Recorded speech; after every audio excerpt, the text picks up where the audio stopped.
Fox Business Alert. If at first you don't succeed, try again. After 3 rejections, Williams Companies has just been granted key clean water permits by New York State and New Jersey for the company's $1 billion Northeast Supply Enhancement Pipeline project. The underwater pipeline would expand the delivery of natural gas from Pennsylvania to the New York City area and would add enough capacity to power roughly 2.3 million homes. This advancement in the pipeline project comes in the wake of natural gas prices spiking 14% over the last year. Williams handles approximately 1/3 of the natural gas in the entire U.S. used to heat homes, cook food, and generate electricity. So this isn't just an East Coast-centric story, you guys. CEO Chad Zamarin joins me now in a first on Fox Business interview. Chad, first of all, congratulations, but New York State rejected this pipeline 3 times before you got the permits. What did you do this time around that changed their minds? Well, you know, we didn't give up. Credit to the team. I'll tell you, there is a huge energy affordability reality that I think is coming home to roost. I mean, at the end of the day, in Pennsylvania, you mentioned where we're going to source the gas. We can produce natural gas for the cost equivalent of 50 cents per gallon gasoline. Like, natural gas production in the United States is our energy affordability and reliability superpower. And, you know, we've got to continue to educate consumers, elected officials on the importance of bringing natural gas to bear to make sure that we've got energy affordability and reliability for our consumers. And I think finally, you know, those voices are being raised and we're seeing a more rational approach to energy infrastructure. Well, so these are very important permits that you got, clean water permits to create, what, 2,000 jobs. There could be $548 million in economic activity, $230 million in wages and benefits. But it's interesting, the newly elected New York City mayor, Zohran Mamdani, has been against this pipeline project. So you kind of squeezed it in just under the line here. Do you expect to have any issues, or is it a done deal? I mean, as construction begins. Yeah, you know, we want to make sure we do things the right way. And we have been an important energy supplier to New York City for over 50 years. And, you know, we're going to continue to do the good work to make sure that people understand, you know, natural gas has actually been our most powerful decarbonization tool over the last 10 years. We've driven down emissions. More than 60% of the emissions reductions in the United States were because of natural gas displacing higher emissions fuels. And in New York City, we still burn fuel oil. It's 3 times the national average cost for natural gas in New York City, and at times of the winter, 30 times the national average cost for natural gas, when just, you know, 1 state away, we produce the most affordable natural gas on the planet. So it's not a supply issue, it is an infrastructure issue. So I think that as people understand, infrastructure is what unlocks opportunity, and natural gas infrastructure in particular is what we need to lean into for reliable, affordable, and clean energy in the United States. This question I have really has to do with all projects. When these kinds of projects are completed, let's just say for New Yorkers, will they see their natural gas utility costs go down? Because it's interesting, all we ever hear is that there's so much supply out there, and yet all Americans see is their utility costs going up.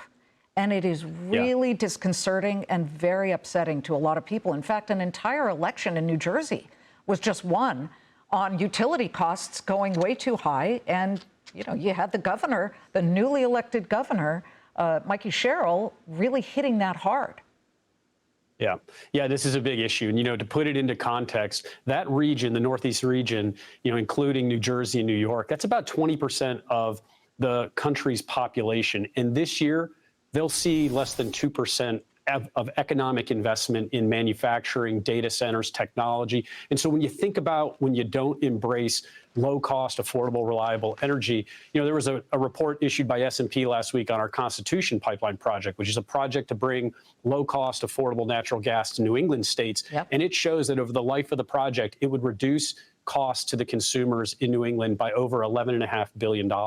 And so there is a direct impact. In states like ours, in Oklahoma, we have a tremendous wind resource, but we complement it with natural gas, and we have some of the lowest cost energy in the country. And so we've got to do a better job of making sure we can build infrastructure into these markets that are really now seeing the cost of policy that has made it hard to build. Well, you're going to start hearing, and I think that's great. I think it's great that you're working together with all sides here, because I think that is what really will get us some future success when it comes to everything from jobs, but also less expensive natural gas for people and their utilities. But you're going to have a problem here when it comes to data centers. I know that you just announced plans to invest, about $3.1 billion in 2 data center projects.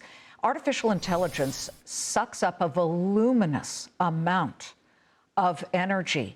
And it's not that they're not paying for it, it's that they are using up so much of the supply, and hence, no matter what comes online, the average individual is going to be paying more. Can you ensure somehow that the data center build-outs, that the big technology guys and the hyperscalers will pay their fair share of this?